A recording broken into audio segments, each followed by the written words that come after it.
What's up and welcome back.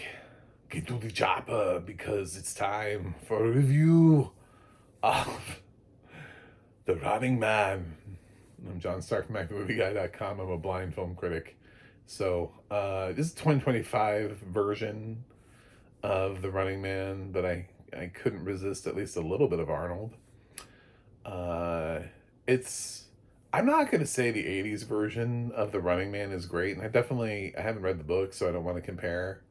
I liked the original better after this. This one is weird and not in the good ways. So we've got Glenn Powell, Amelia Jones, Coleman Domingo, Josh Brolin, Michael Cera, William H. Macy, Lee Pace, Sean Hayes. I don't know. There's a bunch of people in here. David Zayas for you Dexter fans. He's in this. Um, yeah, there's a bunch of different people in here, and so it's it feels like a mainstream bullshit remake. Remember what we did to Total Recall with like Colin Farrell? How we took all of the style out of Total Recall and we made like a passable Total Recall, but it wasn't great. Like nobody was like, "Oh my god, this is amazing." And we also did it with RoboCop with Joel Kinnaman. This is that. This is the exact same thing.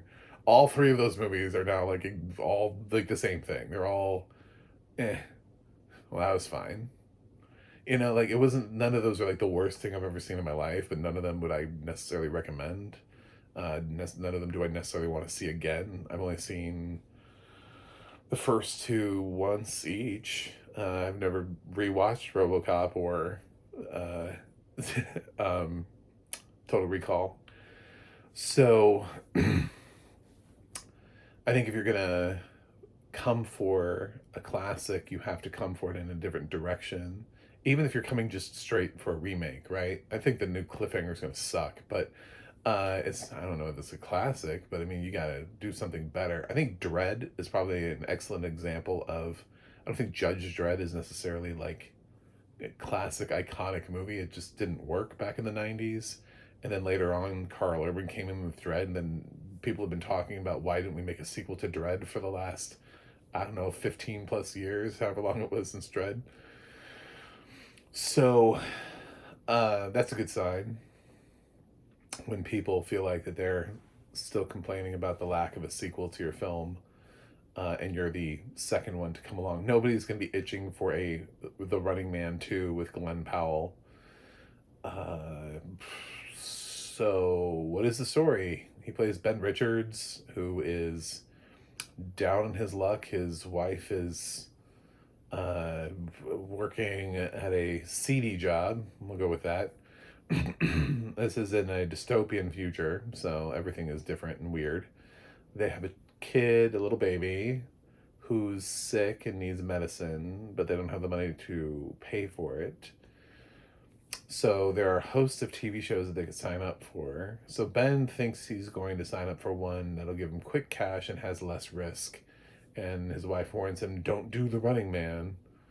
Well, he ends up on the Running Man through a series of circumstances, uh, which Coleman Domingo is the host.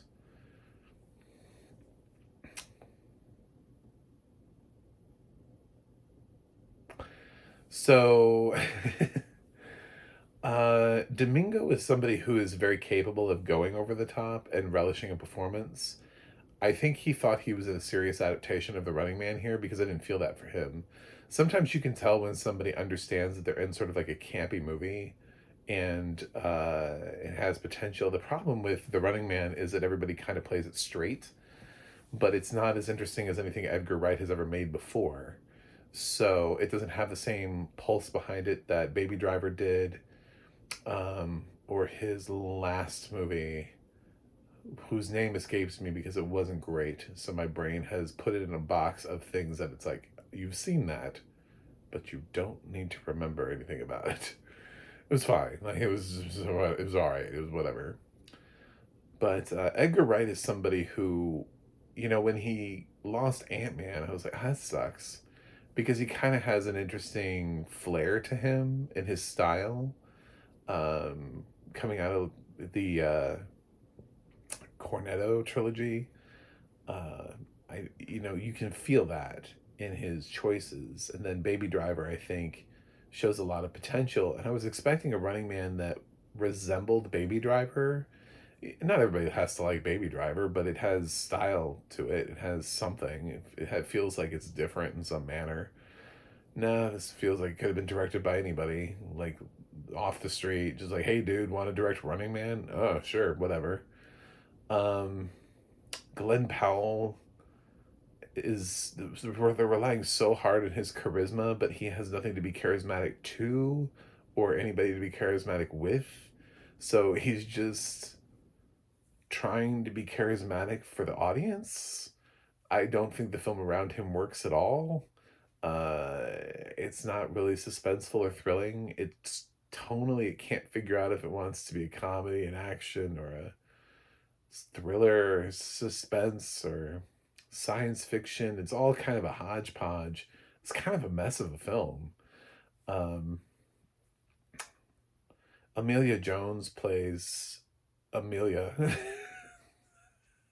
he, he picks up like later in the film as a hostage, and sort of, not really, but he takes her on, and her character just kind of goes nowhere. Josh Brolin has, I don't know, he seems to be enjoying himself more than Coleman Domingo is. So, William H. Macy, better in Train Dreams. I mean, they're just, he's fine here. I mean, it's a small role. I don't know. I just, there's nothing that excited me about this. I felt like I was slogging through it. I'd been actually really excited to see this. I was like, oh my God, they're remaking The Running Man and Edgar Wright's behind it. This is gonna be great. Oh, Glenn Powell? Yeah. And then you look at the supporting cast and you're like, how could this fail? And then it didn't do well at the box office, but that doesn't always mean anything for me. Like, I liked After the Hunt and everybody told me I wasn't supposed to. So with The Running Man, I'm like, yeah, I could see myself. No, it's like it's right up there. It's right along the same line. It's like Total Recall and RoboCop. It's just kind of lifeless. Feels like it's on life support. Like it's just not really doing much or going anywhere, and it's just there's such an expectation of Glenn Powell carrying this movie, much like they put uh, Total Recall on Colin Farrell's shoulders and told him run with it. It's like it's more than that, I mean, arguably the first film, which is not great. It's kind of a 80 cheese movie, full of just whatever. It's not an excellent movie, but that and Total Recall and RoboCop all exceeded because the directors all had sort of very unique visions of the time period and reflected on themes that were running through the day and used them. And I have no idea how close anything is to Stephen King's adaptation. I don't think he was happy with the first Running Man movie. I can't imagine he's happy with this. Um, but this doesn't feel like it's saying anything necessarily about our current predicament, more just like an existential threat of maybe perhaps one day we could be this. I don't know. I'm so unenthused by this movie. Uh, I'm sure some action sequences look good. Things go boom well. The audio description from Icon was solid. They're kind of a newer group, and I enjoy their work. Their guy sounds a little bit like he could be H. John Benjamin's son. He's got a little bit of that voice to him. I could be convinced. Like if he told me he was like the brother of or son of, I'd be like, yeah, I can hear a little bit of that in there. So it's a compliment, by the way. I can't imagine how anybody would take that negatively. Um, Running Man. Brutal. I'm sorry. I wanted to like this more. It just kind of, it's very sort of like lackadaisical. uh, in its approach. It's not terrible, like, it's not, but it's just not a film I would ever wanna see again. I'm gonna give it a 5.1 out of 10 rotten. So, yeah, I wish I could come in here, but I'm also not that mad about it either. Like, I'm just disappointed, which sometimes is worse to be disappointed, but it means that I was actually expecting something. And in order to be disappointed, I have to have been expecting that there was something there to begin with. You have to be able to sell me on the prospect in order for me to be let down. Like, I don't walk into Tyler Perry's Destination Wedding, Medea's Destination Wedding, and go, "Well, I was disappointed." In what? Like, what did it? No, I went in, you know, the bar was so low, he could have exceeded it. Here, the bar was high, and Edgar Wright didn't come close to living up to it. Might be the worst thing he's ever directed. Hot take on that. Uh, that's it. Thanks for watching. Thanks for subscribing. And I will see you guys on the other side.